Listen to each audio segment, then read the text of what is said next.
بسم اللہ الرحمن الرحیم وما ادراک ما العقبہ فک رقبۃ او اطعام فی یوم ذی مسغبہ یتیما ذا مقربہ۔ قرآن مجید میں اللہ تعالیٰ نے بھوکوں کو کھانا کھلانے کی اس قدر ترغیب دی۔ اللہ نے فرمایا کہ تمہیں کیا پتا کہ اسلام کی گھاٹی ہے کیا؟ پھر اللہ نے فرمایا کہ اسلام نام ہے فک رقبہ، غلاموں کو غلامی سے آزاد کرانا، او اطعام فی یوم ذی مسغبہ، بھوک والے دن کسی بھوکے کا پیٹ بھرنا۔ جب نبی صلی اللہ علیہ وسلم پر پہلی آیت نازل ہوئی، آپ صلی اللہ علیہ وسلم سیدہ خدیجہ رضی اللہ تعالیٰ عنہ کے پاس پہنچے، آپ گھبرائے ہوئے تھے، خوف زدہ تھے، تو سیدہ خدیجہ نے کیا فرما کے آپ کو کیا کہہ کے آپ کو تسلی دی؟ فرمایا کہ آپ بیواؤں کا سہارا ہیں، آپ یتیموں کا سہارا ہیں، آپ جو مساکین ہیں ان کو کھلاتے ہیں، آپ ان کی کفالت کرتے ہیں، تو اللہ آپ کو کبھی ضائع نہیں ہونے دے گا۔ اللہ تعالیٰ نے اپنے حقوق کے بعد سب سے زیادہ مخلوق کا حق بتایا ہے، اور مخلوق کے حقوق میں سب سے پہلے کھلانے کی اللہ نے ترغیب دی ہے کہ بے کسوں کا سہارا بنو، بے کسوں کو کھلاؤ۔ جب کووڈ کے دن تھے اور کراچی میں بے روزگاری بہت زیادہ بڑھ گئی تھی، اس وقت ہمارے بعض دوستوں نے میری توجہ دلائی کہ مفتی صاحب آپ کی ایک آواز ہے، آپ کا ایک نام ہے، اگر آپ اپیل کریں لوگوں سے تعاون کی تو ہم بہت سارے غریب مسکینوں کے ساتھ تعاون کر سکتے ہیں، بہت سے گھروں میں ہم راشن پہنچا سکتے ہیں۔ میں نے ان دنوں میں کلپ ریکارڈ کروا کے ڈالا، الحمدللہ بہت اچھا اماؤنٹ ہمارے پاس آیا اور ہم نے بہت زیادہ لوگوں کی مدد کی۔ جب ہم اس مدد کو لے کر، اس راشن کو لے کر لوگوں کے گھروں میں گئے تو اس وقت ہمیں اندازہ ہوا کہ آج کتنے گھر ایسے ہیں جن کے گھر میں چولہے نہیں جل رہے۔ ایسے لوگ بھی جن کے گھر میں راشن پہنچتا تھا وہ رو پڑتے تھے اور کہتے تھے ہم نے بہت دنوں سے ہم نے آٹے کی شکل نہیں دیکھی ہے۔ تو ٹھیک ہے، 2 نمبر بھکاری بھی بہت ہیں، لیکن سفید پوش غریب مساکین بھی ہماری سوسائٹی میں بہت ہیں جو کسی سے اپنی حاجت شیئر نہیں کرتے۔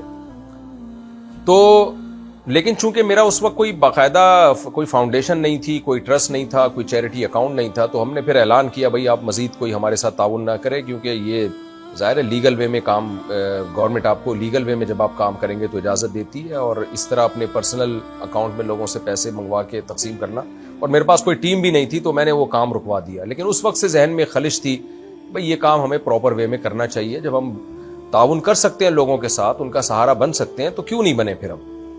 تو الحمدللہ ہم نے اس سال MTM یعنی مفتی طارق مسعود فاؤنڈیشن کا اعلان کر دیا ہے، اور مفتی طارق مسعود فاؤنڈیشن کو ہم نے رجسٹرڈ کرا لیا ہے، اور الحمدللہ ہمارے پاس ایک کام کرنے کے لیے ٹیم بھی ہے، چیریٹی اکاؤنٹ بھی ہمارا کھل چکا ہے، اور صرف پاکستان میں نہیں امریکہ میں بھی الحمدللہ۔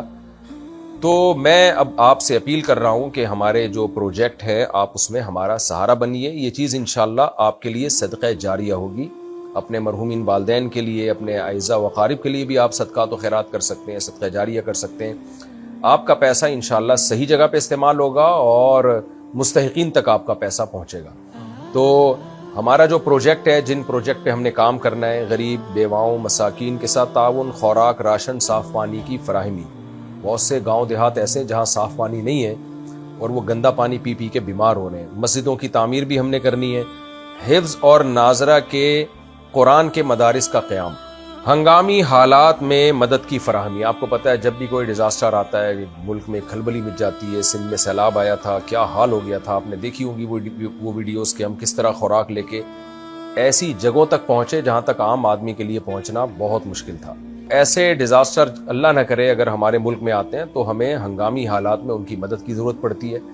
تو ہم مفتی طارق مسعود فاؤنڈیشن کے ذریعے انشاءاللہ ایسے حالات میں بھی اپنے ملک کا سہارا بنیں گے، اپنی قوم کا سہارا بنیں گے۔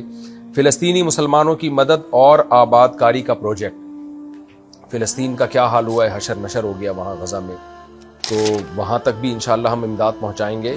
ہمارے پاس ذرائع ہیں، وسائل ہیں، وہاں تک جو زخمی ہیں ان کے علاج کے لیے، اور جن کو ضرورت ہے روٹی خوراک کی، ان تک خوراک پہنچانے کی، تو انشاءاللہ وہاں یہ بھی ہمارے پروجیکٹ کا حصہ ہے۔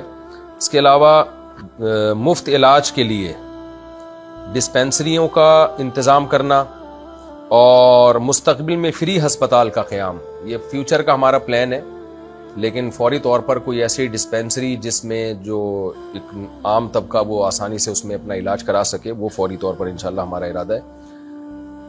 اسی طرح نوجوانوں اور بے روزگاروں کے لیے مختلف خود کفالتی منصوبوں کا پروجیکٹ.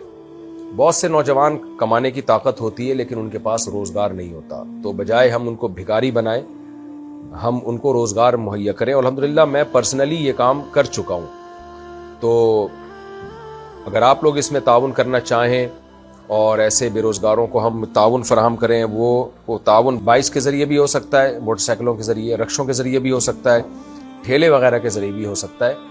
تو وہ تو جیسے جیسے کام بڑھے گا انشاءاللہ وہ راہیں کھلتی چلی جائیں گی. تو ڈسکرپشن میں مفتی طارق مسعود foundation.org اس کا ہم نے لنک بھی دے دیا ہے. یہ جو اس فاؤنڈیشن کی ویب سائٹ ہے اور اکاؤنٹ نمبر بھی دے دیا ہے. اور USA سے جو لوگ رقم بھیجنا چاہیں گے تو وہ ٹیکس ایگزیمپشن ہوگی, ان کا ٹیکس نہیں کٹے گا. ڈونیشن کے بارے میں اگر آپ واٹس ایپ پہ رابطہ کرنا چاہیں تو USA کا واٹس ایپ نمبر ہے +13466903363 اور پاکستان کا واٹس ایپ کا نمبر ہے +923003199103. تو یہ واٹس ایپ کے نمبر ہیں, لیکن اس میں ڈونیشن کے علاوہ کسی اور کام کے لیے رابطہ نہ کریں. جیسے مسائل وغیرہ پوچھنا ہے تو اس کے لیے ہم نے دوسرے نمبر دیے ہوئے ہیں. جزاکم اللہ احسن الجزا.